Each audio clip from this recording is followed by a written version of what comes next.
Écoutez le monde changer. Le journal Pierre de Villeneuve, Hélène Zélani. Un panache de fumée bleu-blanc-rouge dessiné par la patrouille de France dans le ciel de Paris. Ce sera l'image d'ouverture du défilé aérien. Ce matin, suivront notamment les Rafales et les Mirage 2000. Dans le ciel, on pourra aussi voir passer l'A330 Phoenix, un avion ravitailleur reconfiguré pour le transport des malades pendant la crise.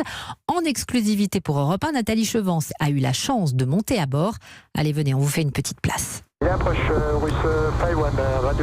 Dans le cockpit au-dessus des Champs-Élysées, la concentration est au maximum. Survol à 1100 pieds à basse altitude pour que le public puisse contempler cet hôpital volant commandé par le lieutenant-colonel Guillaume. C'est une mission qui ne tolère pas l'imprécision. Beaucoup de trafic en l'air.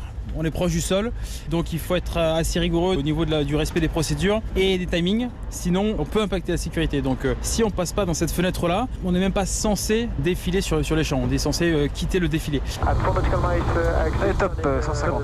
Et c'est dans cet avion que 36 patients ont été transférés pendant la crise Covid, 6 rotations pour désengorger notamment les hôpitaux de l'Est de la France, dans un appareil totalement reconfiguré. L'Airbus A330 Phoenix a été configuré pour accueillir le kit Morphée, capable d'accueillir des patients lourds dans un état grave. On veut montrer que l'armée de l'air est présente et ça resserre les liens armée-nation.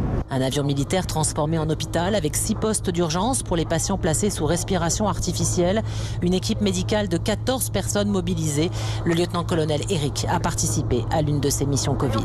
Le cargo est complètement désossé avec les armoires qui sont amenées à recevoir tout le matériel médical, médicaments, des frigos si jamais il y a besoin de transporter des pochettes de sang. On parle d'un hôpital volant, donc il est soumis aux conditions atmosphériques, aux turbulences, et ça me demande de la part de l'équipage une étude fine des conditions météo et un pilotage le plus souple possible. Mission exceptionnelle pour ces militaires prêts à repartir en vol pour chercher d'autres malades en cas de deuxième vague Covid. À bord de la 330 Phoenix, Nathalie Chevance, Europe 1.